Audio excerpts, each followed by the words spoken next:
Hello and welcome to Boring Dad Gaming, where today I'm going to be starting a new game on the channel. This is Death Trick, Double Blind. Now, I played the demo for this a few months ago, I think, and pretty much enjoyed it. It's kind of like a detective stroke visual novel stroke choose your own adventure type game. I guess if I had to liken it to something, in my experience anyway, it'd probably be, it's doing something a little similar to the Phoenix Wright games, maybe, without the kind of courtroom stuff that you get. Certainly the way the investigation works, it seems reasonably similar. Talk to people, try and catch them out in contradictions and stuff, show them evidence to maybe get some more information out of them. So yeah, I enjoyed it a lot. It's out now. We're going to give it a play. I will say that I've brought the audio down to a level that I think is okay for recording, but I think the intro, for whatever reason, is just much louder than the rest of the game. So we're gonna proceed now, but just be aware that the intro is quite noisy. I won't try and speak over it. We'll just let it play out, and then we shall begin.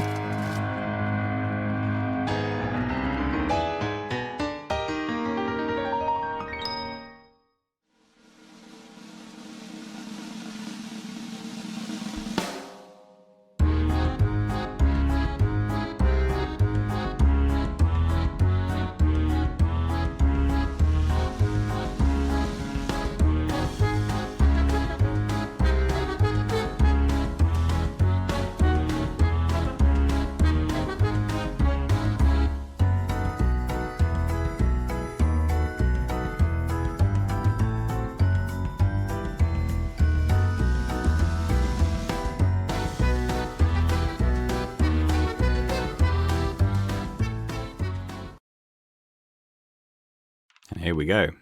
Okay, so quickly just to recap, for anyone who didn't catch the demo video, we play two characters in this game. We're playing a private detective and a magician, who both of whom received letters kind of bringing them to this circus at the same time. Basically, the headline act of this circus, this magician, was it the Amazing Hattie or something like that? She's disappeared. Now, Hattie has sent a letter to the magician Jackie, but I think the circus owner called in the detective to investigate the disappearance and find out what's going on. There is music, there is sound effects, there's no voices. I'm going to be doing the voices myself, so let's listen. I know in the demo I voiced Jackie in a certain accent, but later on you find out she is actually supposed to be American. I'm not very good at an American accent, but I thought maybe I'll try and go for maybe like a Southern Belle sort of thing. I guess we'll see how this goes. All right, this is it. I have to make it work. Come in. Mr. Morgan? An older gentleman sits behind the desk. He's so engrossed in his documents that he didn't even look up when I came in. Mr. Jones, I've been expecting... He stops mid-sentence after glancing up from the desk. Oh, apologies. I wasn't expecting other visitors. Moses Morgan, the owner of Morgan's Traveling Circus. It seems like you have me at a disadvantage, miss. Jacqueline, but you can just call me Jackie. All right, Miss Jackie, is there anything I can do for you? Sometimes conversations can feel like a battle and you need all the weapons at your arsenal. A good conversationalist can wield every skill and weapon in their collection to accomplish any task. Ask questions, give answers, present evidence, spread gossip. This is our collection. Everything you need for conversation can be found here, separated into three categories: information, items, and people. You can click those tabs at the top or press left and right button, which I'm on mouse and keyboard, so I shall be doing the former, to switch between categories. From there, choose an item and click the check mark button or press X to present that topic and advance the conversation. Later, you'll be able to present everything in your collection to anyone you want. But for now, focus on answering the other party's questions and keeping the conversation flowing. Right, well, let's start with situation in the circus, shall we? So, since the disappearance of the magician, the Amazing Hattie, Morgan's Traveling Circus has been put under the spotlight as newspapers are speculating on the mystery and customers are demanding refunds. Actually, the right question to ask is there anything I can do for you? Excuse me? Your circus is in a tough spot. He narrows his eyes but decides not to speak. Instead, he leans back into his chair and crosses his arms, waiting for me to continue. I must be careful here. Your star performer has been missing for a week. People are talking, the papers are speculating, and your customers are protesting. You sold your tickets on the promise of seeing the Amazing Hattie, the greatest female magician of a generation, but nobody has seen her perform even a single trick. It's the weekend, and the big show is coming up. If she doesn't show... He cuts me off, his sharp gaze piercing my soul. Miss Jackie, why are you here? I, Jackie, am a magician. A new one, freshly returned from my apprenticeship in Europe. As we know, magicians all undergo apprenticeships. That's how it's done, I assume. I'm here to audition, of course. You're here to audition? Uh-huh. For the magician job? Yes. I'm a magician, and, he doesn't let me finish that sentence. You said your name was Jackie. Never heard of a magician with that name. Do you know every magician in the country? More or less. We don't get a lot of female magicians. I'd have heard about you by now, and that mask on your face is practically asking for gossip. Small circle, huh? I get it. The Europeans are the same way. So you're European, but your accent is American, yes. I was born and raised in the States, but I went to France with my mentor to study magic. That was, 5-6 years ago now? Oh, God, I was just a stupid girl who wanted to learn magic. I mean, I'm still a stupid girl, but at least I know how to do magic. Anyways, where was I? Yes, it was right after the war ended. The economy wasn't great, as you can imagine. I stuck with it until I completed my apprenticeship, but then the circus shut down too. My family missed me and wanted me home, so here I am. I promise you I'm au fait with everything magic. I'm a professional. So, you need a magician like yesterday, and here I am. A wondrous coincidence, wouldn't you say? Oh yes, a coincidence. You'll have to forgive me if I find it hard to believe that a replacement just showed up here and seems to know more about my business than I do. You won't even show me your face.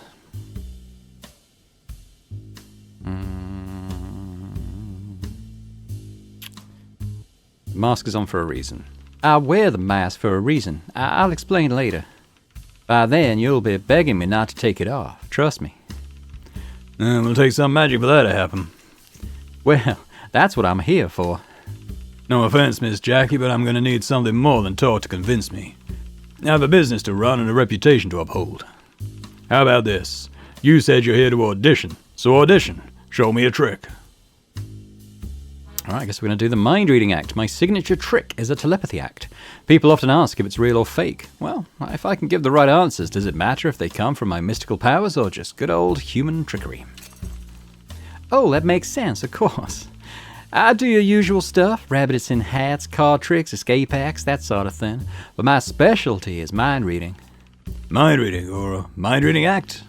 Hey, if you're good enough, there isn't a difference. Okay, try it. You want me to try it on you? You have my permission. Okay, well, here goes nothing. Well? I'm trying, but your energy is resisting me. Right. I think I'm gonna need a stronger connection. Can you give me your hands? He silently lays both of his arms on the table. I grab his wrists. His eyes are calm, his pulse steady. Now say, abracadabra. Seriously, you'll need to come up with something better than that. See, your energy, resisting. I can't believe I'm going along with this. Fine, abracadabra. All right. Now, I'm just going to ask you a very simple question. You don't have to say the answer, because I'll hear your thoughts. Sound good? Go ahead. Are you sure? I can't control my powers, so if there's anything you don't want me to know... Well, actually, now that I said it, you will be thinking really hard about them. I've stared down the barrel of a rifle in the jaws of a tiger. I can handle a little magic act. All right, if you're sure. Here it comes. Your magician, Hattie, how did she die? What? His hands in my palms jerk slightly. Guess he caught himself before he pulled back altogether. But it's too late. In his initial surprise, his eyes flicked to my chest. Something through the heart. A bullet? The corner of his mouth twitches. No, not a bullet. A knife. His face turns serious. How? Through mind reading, of course. Oh, don't give me that. Well, did I pass your little test? Why are you here? Don't just tell me you're looking for a job. There's a reason I'm not looking for a replacement. The Amazing Hattie left behind some big shoes, or should I say, big hats to fill. Do you have any idea what the audience will say to anyone who tries to replace her at this point in time? I know all of that, but what if I told you she wants me to be here? Letter from Hattie. This is what the letter from her reads. I think we saw it in the intro, but anyway. Jay, something's going on in the circus. I need you to watch out. If something happens to me in Tulgi, please go take my place. I can't say more right now, but please. The show has to go on. The Amazing Hattie. I received this letter a few days ago. I came as soon as I could. Well, we just read it, so I won't repeat it. He paused over the letter, brows furrowed. A letter from Hattie? The Amazing Hattie was the star magician of Morgan's Travelling Circus until she, quote, disappeared on September the 15th, 1952. That is, this Monday. What is she talking about? Something going on in the circus? So, Nothing's going on in my circus. If anything was happening, I'd surely know about it, don't you think? He curses under his breath. But this means... She knew she was gonna die. Or at least that she was in danger. As hard as it is to believe, you're right. But how is it even possible? Why didn't she do anything? His lips quiver. I can see the doubt and disbelief on his usually impassive face. I feel bad for him, but can I truly rule out that he's the culprit? I clear my throat, and, as if that woke him up from a dream, he sits upright, his face returning to its normal, stoic nature. So, the show's coming up, and I think there's a reason Hattie called me to take her place. We have a great opportunity here. I'm afraid I don't quite understand. I'm sure you're a great magician, but at this point I'm afraid no replacement can meet the audience's expectations. Well, good thing I'm not here to replace her then. I'm here to become her. Huh? Well, let's talk about the plan. Well, what plan? How many people know about the truth of Hattie's, disappearance? For now, only my crew and the police. Are you sure there's no one else? Are you sure there's no one else? Could they have told other people? The police have no interest in letting news slip, and my people understand the gravity of the situation. I think it's safe to say we've kept the lid pretty well sealed so far. Well, I guess that'll work. Would you please just get to the point?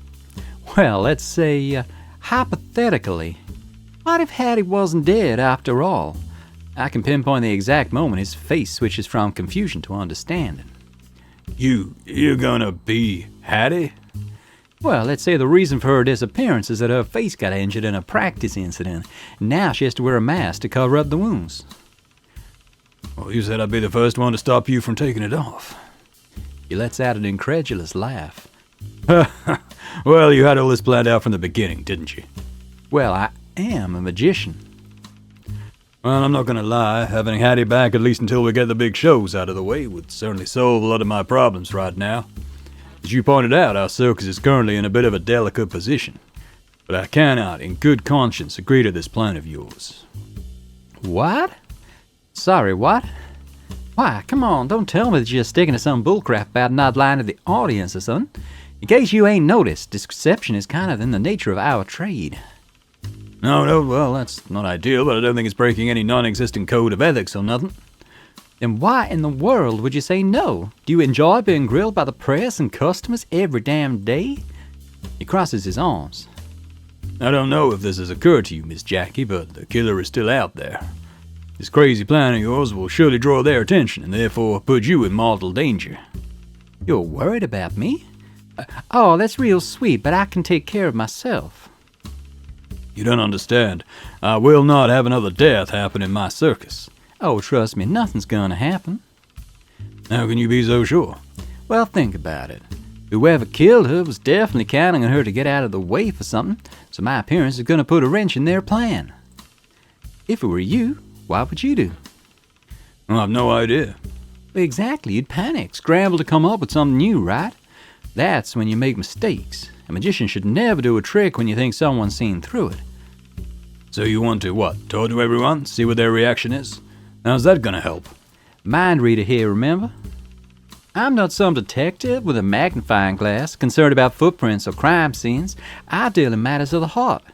Whoever did this must have had a reason, but why? What was their relationship with Hattie? Do they feel guilty, proud, relieved? One may keep the evidence of their crime hidden, but their heart will always remember what their mind has tried to forget. So if I ask them about Hattie, feelings will emerge, and I think some interesting things might just come up. Inquire about Hattie, new task here. What could be the killer's real motive? The first step to answering that is to untangle each circus member's relationship with the victim. I need to talk to everyone in the circus and inquire about Hattie. Okay, so it's given us a little task list up there. Are you absolutely sure about this? I am fully aware of the risks. Besides, who am I to throw away someone's dying wish? The show must go on. Plus, if, or more realistically, when the killer decides to come out, I have plenty of tricks up my sleeve to deal with him. Got a gun. Small pistol with a custom silver-plated handle. It's small enough to be strapped to someone's thigh and hidden under a long coat or dress. Or should I say, up my dress? Whoa, what are you... He jerks his head around to avoid looking. No, look. I tap on the middle of the gun in my leg holster. Oh. Yep. Well, what do you say? Very well. But I'm pulling you out at the first sign of trouble. Awesome. Well, the plan is a go. Now, let's talk logistics. Alright, first things first, this thing we're doing, I'll have to explain it to the rest of the crew. They know about Hattie, so it'll be crazy if they see her showing up out of the blue. Well, of course, but you might want to leave out a few details. Yes, I'll just tell them it's my idea to get someone to play her until the shows are finished. The switcheroo. I am going to take Hattie's place by impersonating her. This will placate circus customers angry over Hattie's disappearance, and hopefully draw out the person behind Hattie's death. Moses will tell the performers that it was his idea to hire me. Second, I think you might pass as her from afar, but you're going to need everything on your side for everyone to believe it, especially with all the scrutiny you're going to be under. It will help if you're in something familiar. You'll need to change into her costume. Well, I was going to ask you about that. You need to go find Alice, our mechanic. Your mechanic? Yes, Alice is in charge of our stage props and costumes. She also helps with pretty much everything that has to do with the show arrangements. She's the only one besides the performers who knows what happened to Hattie. I'm sorry, but I can't really leave the office. I'm expecting someone important. I'll write you a note. She'll understand when she sees it. And here's a map. This time of day, Alice is definitely backstage, at a little tent right behind the big top. Just introduce yourself and she'll help you with the costume, and she'll tell you everything you need to know for your performance tonight. I can do that. Moses reluctantly agreed to my proposal to let me masquerade as Hattie, but the show can't start until all the players get into costume. So, the important tasks at hand. Find the circus mechanic Alice in the backstage tent and put on Hattie's old costume. Now, one last thing. It is absolutely imperative that you don't go wandering around in public areas before you are formally introduced to the audience. Got it. Can't spoil the surprise, right? Well, we're walking on a tightrope here. We can't let anyone spot you in an uncontrolled environment. Of course. Is that all? Yeah, get into costume. Don't let the public spot you, and remember that the performers know about the ruse. If we can manage to do all of that, maybe we'll pull off this crazy plan of yours. You are a great magician, in your own way. Yeah, well, now I'll take that as a compliment. And rightly so. All right, well, unless you have anything else to ask me, you need to be on your way.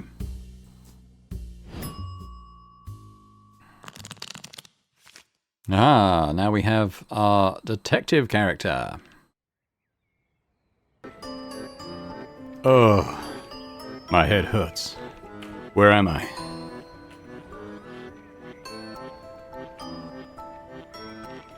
All right, think. Someone clearly did this to me. I need to find them and do something. Find my attacker. I woke up next to the train station by the circus, missing my clothes and some of my recent memories. Seems like someone whacked me over the head hard enough to knock me out. Who did it? Why take all of my belongings? Does this have anything to do with the case I'm investigating? I need to find the answers to these questions. I need to figure out where I am and how I got here. First things first, I'm gonna need some pants. Oops. Bit naked. Really? Did they have to take my clothes too? What was I wearing again? Shit, I can't remember. That's not good. Why can't I remember? Do I have a concussion? I'm sure whatever I was wearing wasn't worth much. Whoever took them must be desperate.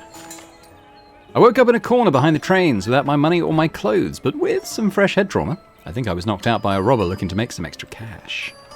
Okay, fine. Well, we'll deal with that later. At least the guy left me with my undershirt and shorts. Sorry, undershirt and shorts. And a smidge of dignity. I get up from the ground slowly, cradling my aching head. As I rise, something small falls to the ground. A bobby pin?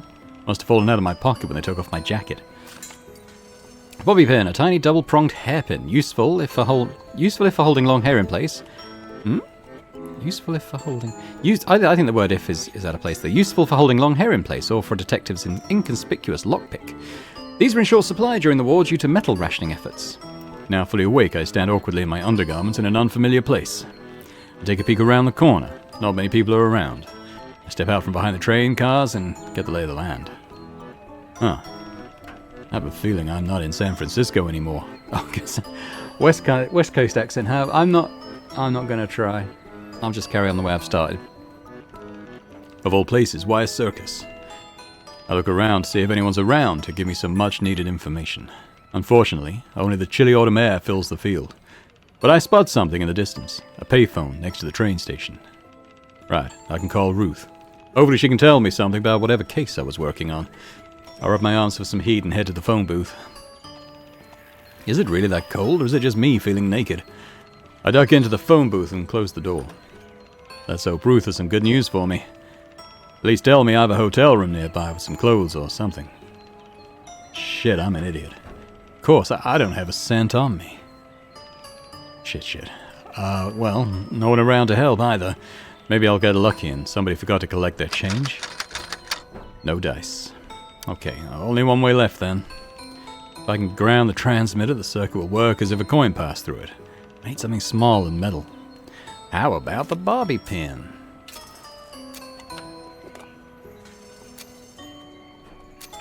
Ta-da! Dialing. What city, please? San Francisco, California, please. The number for Jones Investigative Services. Jones, on Market Street.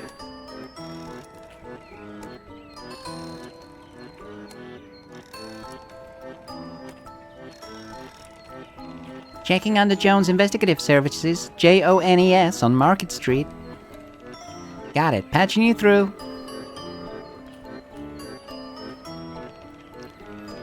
Hello, Jones Investigative Services. How may I help you? Oh, I think we should start by telling her who's ringing. Ruth, it's me. Mr. J, you finally made it to Tulgey? What took you so long? I thought you were supposed to be there yesterday. Don't tell me you got pulled into some weird shenanigans again. Well, this time it's not my fault, I think, What do you mean you think? Remember that time in Providence? You got drugged again? I thought you promised to be careful with that sort of thing. What business did you poke your nose into this time? Is it even related to the case? No, I didn't get drugged again. That's ridiculous. I know better now. This time they just did the good old-fashioned way, by whacking me over the head. Really hard, I think. Ouch. So, I kind of lost memory of a few things. I see, like Providence, huh? Well, at least you remember your name and this number. That's something. Yeah, that's something, all right. Anyways, what's the situation over there? You okay? Do you need me to call someone to help? No, I'm fine. I mean, I need to find something to wear and fast. It's getting kind of cold out here. I think whoever hit me took my wallet too, unless I didn't have it with me, which seems unlikely. And my head kind of hurts. I think it might be a concussion, can't be sure. I don't remember what I was saying. Oh, sorry. I don't remember where I was staying, and if I need money to get there, then I'm kind of messed up. I kind of made this call illegally too, but it's just 2 cents. I'm sure the payphone company can survive it. So yeah. But other than that, I'm great. Sounds like quite a day.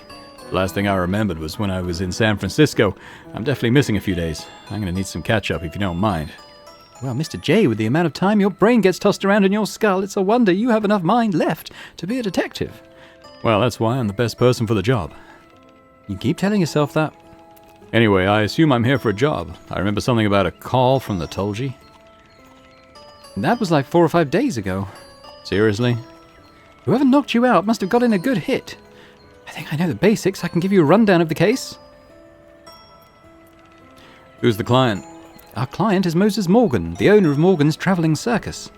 Anything else we know about Mr. Morgan? Not much. He isn't the usual P.T. Barnum type.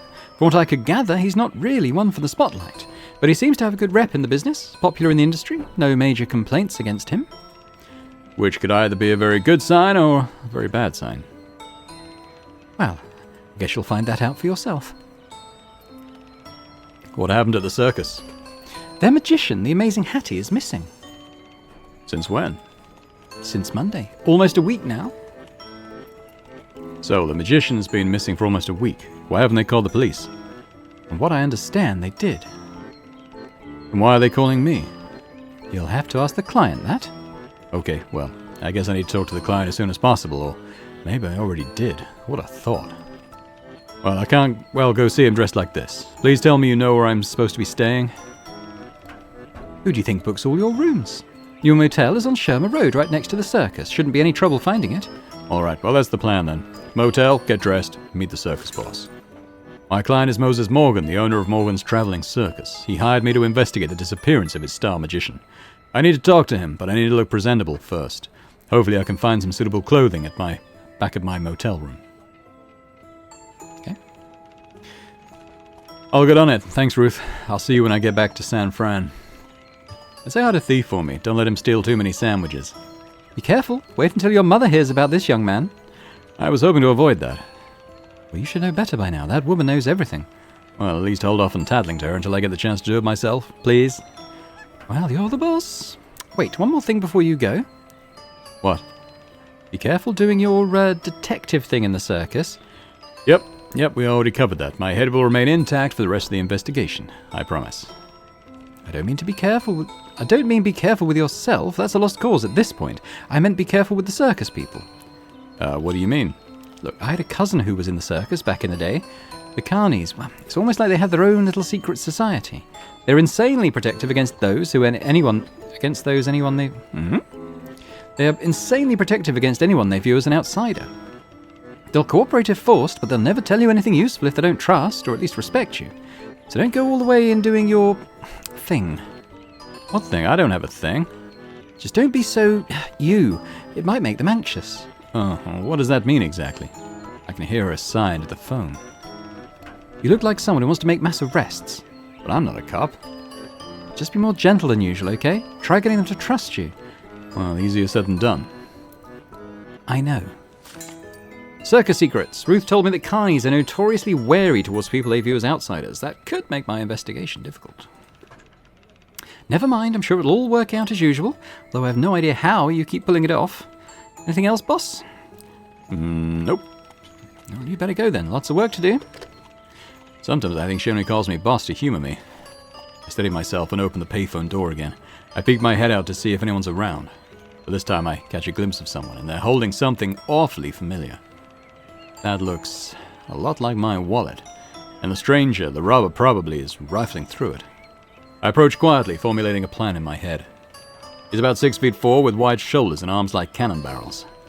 As I move closer, it feels like his frame is blotting out the sun. No wonder he managed to knock me out. I'm not so egotistical as to think I could possibly beat him in a fair fight. And since I don't have any weapons or allies nearby, I only have a few options. Try to negotiate. I reach out to pat him on the shoulder. Damn, he's really tall. Hey. He whips around an alert, almost tripping over himself. Despite his imposing stature, he's obviously quite young, probably in his early 20s. Who?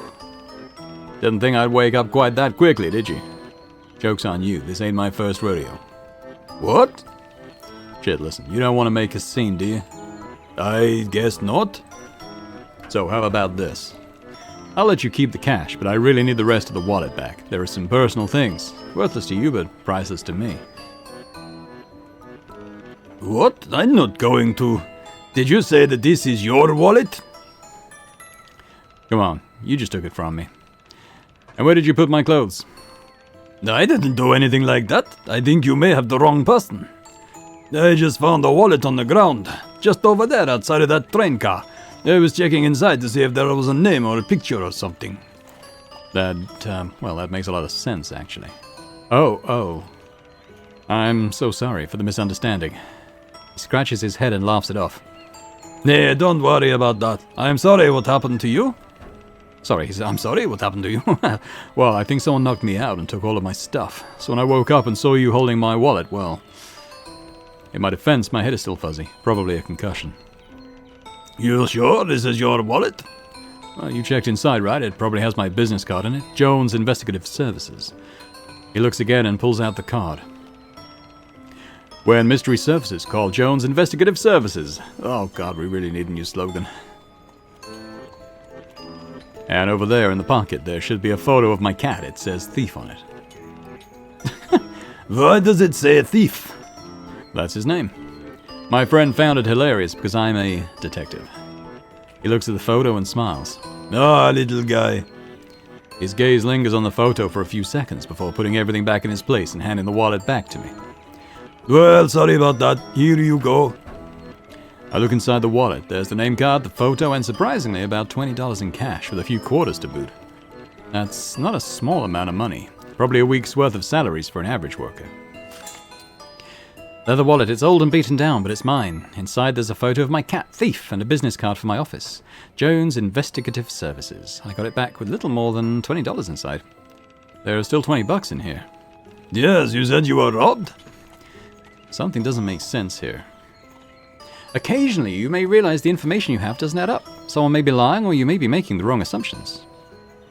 That's where contradict comes in. Click on the labels at the top, or use blah blah blah to switch between present and contradict. Choose two items that contradict each other to point out the logical inconsistency and get to the bottom of the question. One more note. You will still be presenting contradictions to people. Note who you're talking to. If they know nothing about what you're talking about, then the contradiction won't matter to them. With contradiction hint turned on, whenever a contradiction is available with the current NPC, the exclamation point will shake to let you know. We could turn it off. We'll see how it goes. Now what piece of blah, blah, blah. Yes, we're going to contradict on robbery victim and wallet. How about that?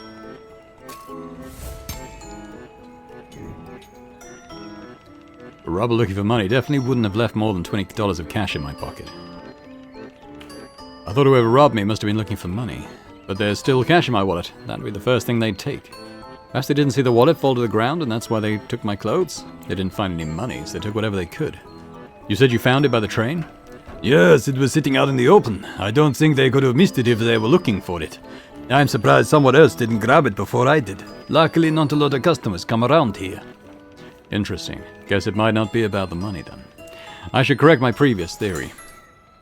Mysterious attack. I woke up next to the train station by the circus, missing my clothes and some of my recent memories. Seems like someone whacked me over the head, knocked me out, and took all of my stuff. But not for my wallet, which still had money inside. What were they trying to do? Well, let's say this wasn't about the money, then why attack me? Maybe they were just trying to embarrass you, like a prank? Well, mission accomplished.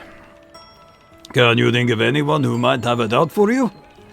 Funny, that's usually my line. Right, you're a detective. You can solve the case yourself, right? Well, perhaps. My enemies are too numerous to count, but I don't think they'd let me off this easy. Oh, you call this easy? I'm still alive and have all of my limbs, so yes, this is easy by their standards. It's almost like they weren't targeting me personally. Maybe they were trying to take some evidence rather than cash.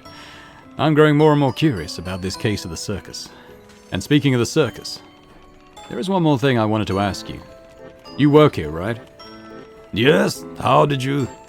Well, the gloves and the scars, at first I thought you'd just been in a lot of knife fights due to me suspecting you of assault and theft. But once I realized that wasn't the case, you also said not a lot of customers come around here, which implies you're on the other side of that equation.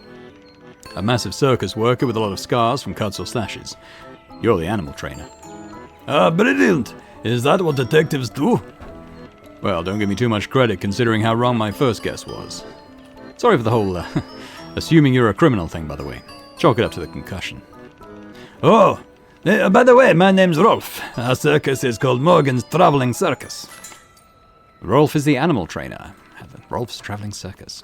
Well, looks like this won't be the last time I see Rolf. Nice to meet you, Rolf, and you've seen my card. I'm a detective. People usually just call me Jones. Your boss must be Moses Morgan, right? Yes, I guess you've heard of him. Well, you could say that. He's my client, actually. Oh, he hired a detective? Oh, are you here about Hattie? I believe I am. No. Oh, wait. What if whoever attacked you is, Well, it's a possibility, but I think I've leapt to enough conclusions for today. All right. Oh, this is all such a mess. Well, if you're looking for a boss, he's always in his office. He's the small square tent over there by the other end of the train car. But you should probably put on some clothes first. Do you have anything to wear? Well, I'll be fine. I have a motel room nearby with some of my luggage, and thanks to you, I've got my wallet back, so I can get some clothes for myself if I need to. Sounds good. Well, let me know if you need anything. He hesitates before quietly making his next offer. I need to go, but you can come talk to me later if you want. You can find me in the Big Top at 1 p.m. or Fair at 2 p.m. I have shows scheduled then. I'll likely take you up on that. Thanks for the help. Really, I appreciate it. I bid Rolf goodbye and turn around. This is going to be a fun walk. What was the address Ruth gave me again? Shroomer Road? So we're going to learn about the passage of time and action points now, I think, which is 2 more game mechanics I know that this includes.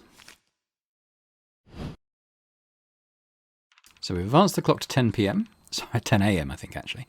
And we have 5 action points out of 5.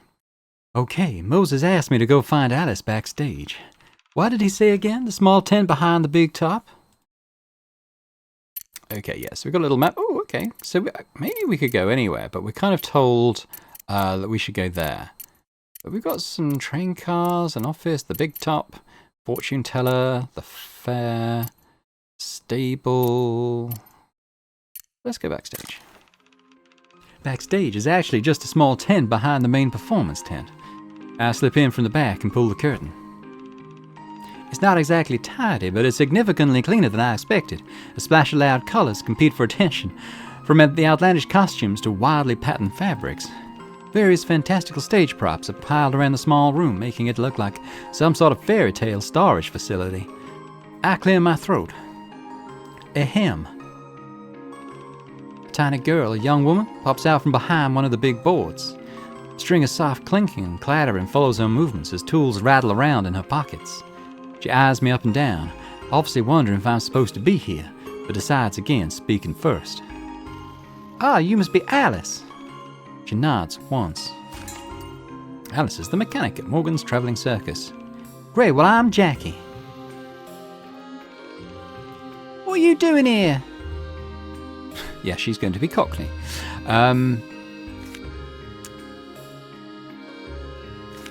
Should we say to what are we doing here? We could say... show with a gun. Probably the switcheroo is what we want to say, right? Or are we here because of the situation in the circus? Yeah, well, she's the one who's going to give us the costume, isn't she? So let's do that. Tell her about the idea. Mr. Morgan asked me to come here. Here, he wrote this note. He said you'll understand. I hand her the note. She scans it quickly, shakes off her disbelief, and then passes it again. I'm surprised that the paper isn't bursting into flames from the intensity of her stare.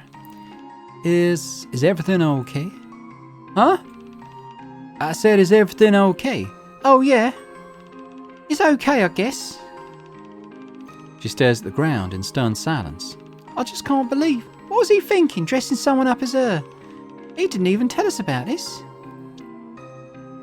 I'm sorry that this must be weird for you. I'm sorry to spring it upon you. I can't imagine what you feel like. Were you pretty close? This must be pretty weird, right?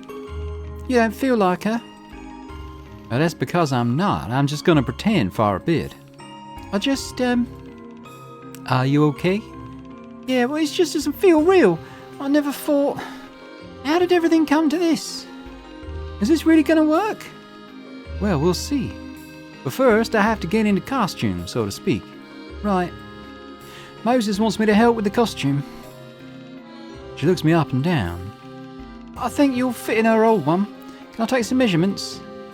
Sure. I'm still struck on the awkwardness of the conversation we were having. But once word came up, she forgot all about any discomfort and began moving with a purpose. Before I can fully respond, she's already rummaging through her little pouch and pulling out a tape measure. Can you stand with your back to the shelf over there? I need to see how tall you are.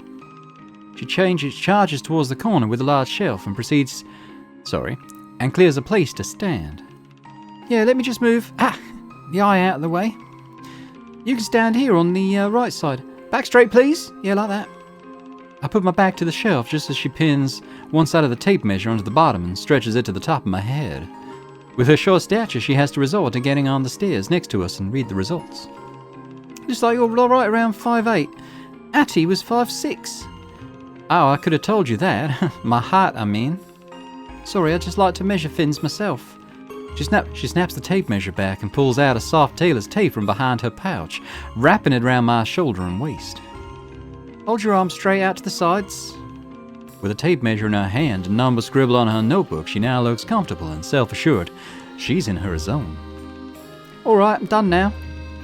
I let out the breath I've been holding and relaxed my hands. She's jotting down something quickly on a notepad while clearly forming a plan in her head. I think we can get away with doing a few adjustments on her. On the costume we already have. So your shoulders are a little wider, but nothing to worry about. I can do a couple of things to give you some breathing space. What's your shoe size? Well, I'm not sure. How can you not be sure? And measurements in the States different? Right, you were in Europe. She ducks into the pile of stuff on the other side of the room and emerges with a pair of purple high heels. How's this for you? I sit down on the stairs and try squeezing my foot in. My toes are screaming. I feel like one of Cinderella's evil stepsisters. Yeah, you probably don't need the heels given your extra height. Alright, let me see. She scans the room and releases a little ha when she finds a pair of black knee-high boots from the far corner. I think these were Chip's actually, but he's a short guy. Try them on, let me know if they're too large. I can add insoles or stuff them. I slipped them on, pain-free. Ah, thank you, much better. Well, the colour, does it go with the costume? That goes with everything. Wait, I think I've got some of the dress fabric left. I sit there while Alice works her magic on the dress and the boots. I stare dumbly while she pulls out a pair of scissors from her tool belt and goes to work. First, she carefully removes the zipper from the back of the dress, hidden under the ruffle, and replaces it with a ribbon lacing to give it more width. Next, she cuts long strips of the purple fabric and delicately wraps it around the boots. Then she pulls out the glue. Noticing me staring, she looks a bit embarrassed. I know it looks silly, but glue really works in a pinch. Of course, she's right. With just a few touches of the glue, the fabric adorns the boot like it was always a part of the costume. Alright, can you try these on and let me know how they fit? In a blink of an eye, she lays out the dress, the boots, a pair of gloves, and a top hat, all on the sofa. Like here? Where else? We're backstage? Oh, you mean like in front of me? Sorry, we don't have a changing room or anything. I'll look away if you want. Oh, well, I'm just gonna go change behind that big cardboard, okay? I duck behind the little board. I have to crouch to fit myself behind it, which is not the easiest position to be in while putting on a dress. Do you, need help, with the lacing or something? She's clearly not keen on helping, but probably feels compelled to ask out of obligation. No, I'm all good. Almost done. With some awkward shuffling, I'm pretty sure I finally got everything on. I'm just not sure I could get out of it without some significant wiggling. Okay, I'm done. Alice scans me up and down. Her eyes are on me, but they're 1,000 miles away. Alice? Yeah, everything fits. Everything's fine. Great, actually. Oh, that's it then, I think. Do you want to take a look? She gestures to the makeup mirrors. I peek. Oh.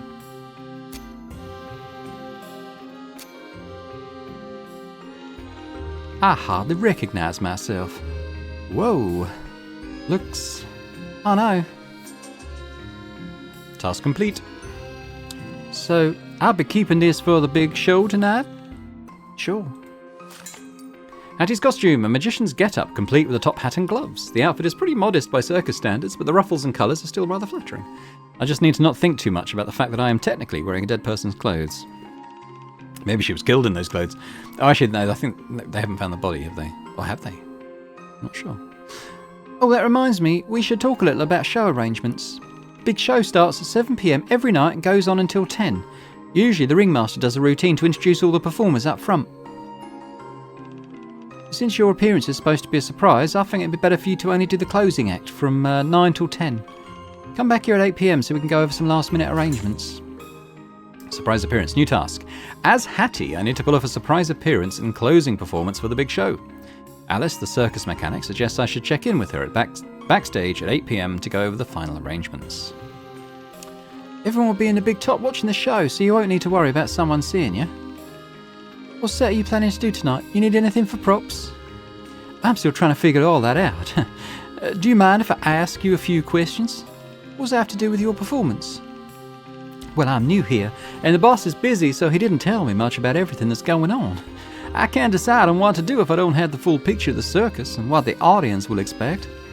I don't think that's how it works. Oh, come on, we'll just chat a little bit like friends. Unless you're busy, I can come back later. No, it's fine. I need to help with something at 11, but I've got some time, I guess. Ah, thank you so much, Cherie. You are a sweetheart. Is that French? Never mind, I don't even want to ask. What did you want to talk about? Okay, so we're getting the time units explained now. Time doesn't wait for anyone. In one time block, you only have a limited number of chances to take an action. I guess these 5 chances. That is measured by action points. There we go. So you can see how many are remaining in the top left. Performing actions such as using the collection to inquire or contradict will cost AP. So think strategically about what you want to spend your AP on. The time block will end automatically when you run out of AP, so don't forget to keep an eye on them. Now, do we use 1 per question, or... Well, let's start off by asking about Hattie, shall we? Ah, yeah, they did use 1. So, what was Hattie like? I figured since I'm going to be her, I better know a little bit more about her, right? She closes her eyes and turns away, hand still clutching the strap of her bag. I don't know what to say. Come on, you were together for years, and judging by your earlier reactions, I'd wager you cared a great deal about her, right? No, yes, we're colleagues. Everyone here cared about her. She finally looks back at me in the eyes. It's just, no one could have imagined something like this happening to her. Almost as if she's afraid I was going to open my mouth and ask more, she moves on to the next topic. Sorry, so Hattie, well, she was a really good magician. I wish you could have seen her perform. The crowds loved her. She was a true star. That's why they're mad she ain't here. Well, that's exactly what I'm here for. Her eyes snap up and she bites her lips, suddenly looking infuriated. No, you're not listening. You don't understand. Hattie was irreplaceable. You can't take her place, not with the dress or the hat or whatever. Whoa. That's going a little too far, don't you think? What would Hattie say to that? She lowers her eyes, but the eyes remain fiery and stubborn. Yeah, she would have agreed. You sure about that? Her teeth clench. You don't know Hattie. You can't do her tricks. You're only here because she's gone.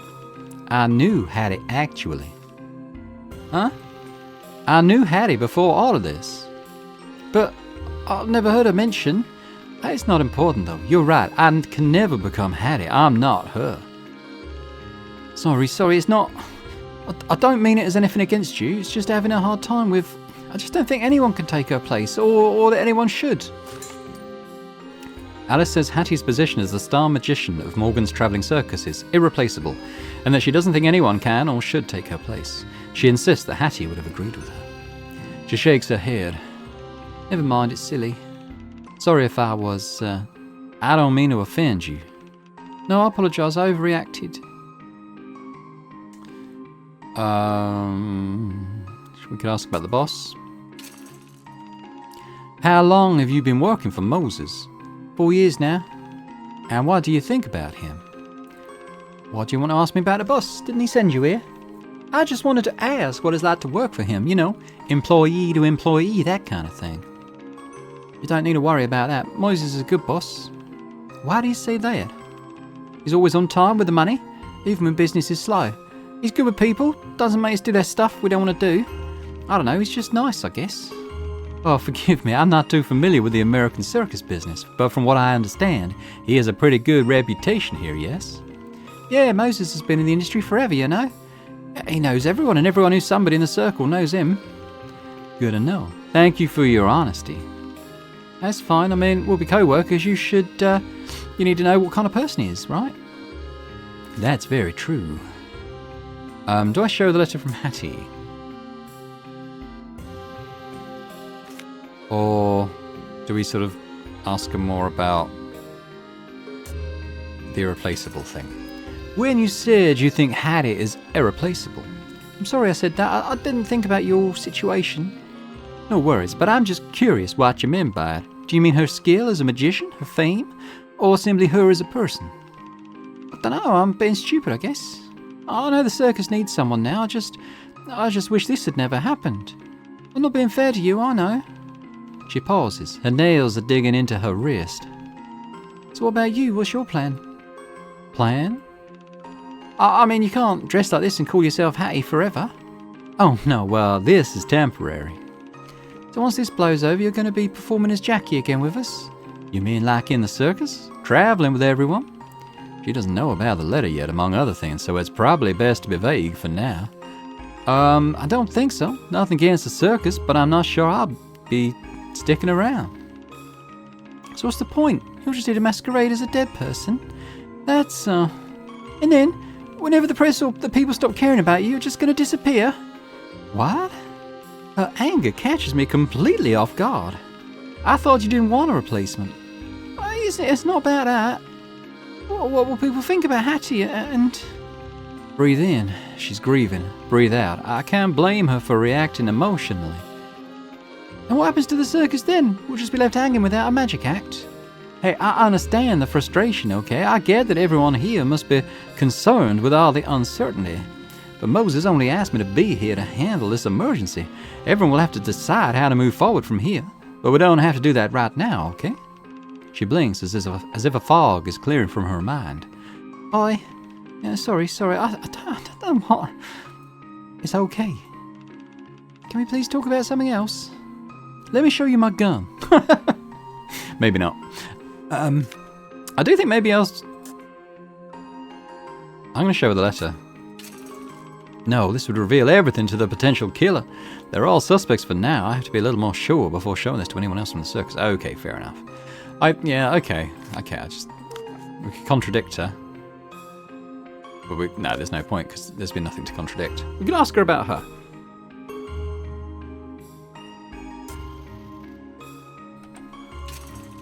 Moses told me you worked the magic around here. Me? I don't perform or nothing, I just make the stuff. What kind of stuff do you make? Props mostly, I paint on boards a lot. Oh, I also make some of the costumes, I guess. Nothing fancy with sequins or leather, but the regular stuff. I also fix things. So if you have something that's broken, you can bring it to me and I'll try my best. Oh, don't sell yourself short. That sounds really awesome. I never met anyone who can handle so many different tasks at once. How did you learn these things? Well, I kind of just picked them up, here and there.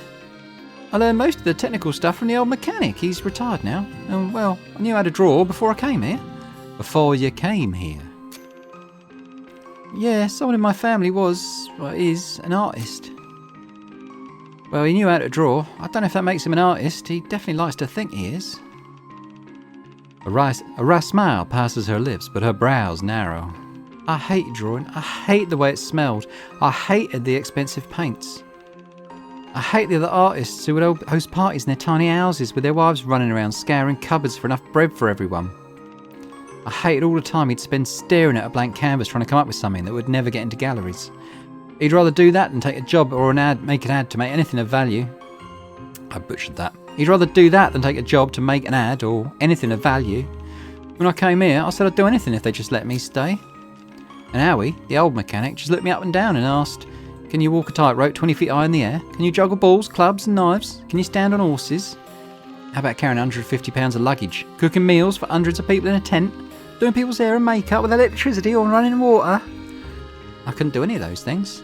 He said, "Then I don't know how you could help us." I said I'd learn. He said, "No." I said, "Please." He told me to go home. Finally, I said, "I can draw." He said, "Well, why didn't you just say so? We need someone to do the posters." So yeah, the fact that I knew how to draw was the only reason that got me hired. I was too young to do any of the useful labour, but probably too old to learn any of the tricky performances. So Drawing was the only thing I had going for me. It was the only time I ever felt lucky for what he does. End of turn. Okay. She looks away for a few seconds. A silence hangs between us. I can tell she's getting a bit tired with these questions. Sorry, I don't mean to keep you. Did you say you had something to do? She takes a discreet little sigh of relief and replies with more spirit. Look, this has been... I hope I helped, but I really got to go. There's a puppet performance at the fair for next hour. I need to go find Echo and check if the calliope is working. I should be done in an hour or so. If you have any other questions or anything else you need, come back and find me then. Okay, well, thank you for everything.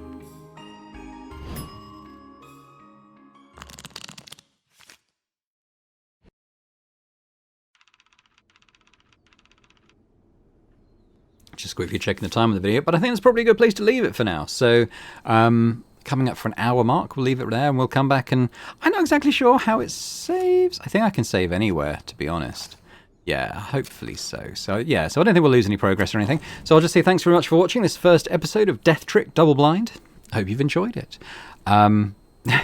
It's always fun for me doing a visual novel and doing the voice and stuff. I mean, it's probably of extremely variable quality, but hopefully you've enjoyed it anyway. It'd be great to hear in the comments what you think about the game so far, the story as it's shaping up, and yeah, if you like the video, give it a thumbs up. That's always amazingly welcome, as is subscribing if you're watching this and haven't done so already to the channel. That would be brilliant as well. So thank you very much, and I hope to see you next time.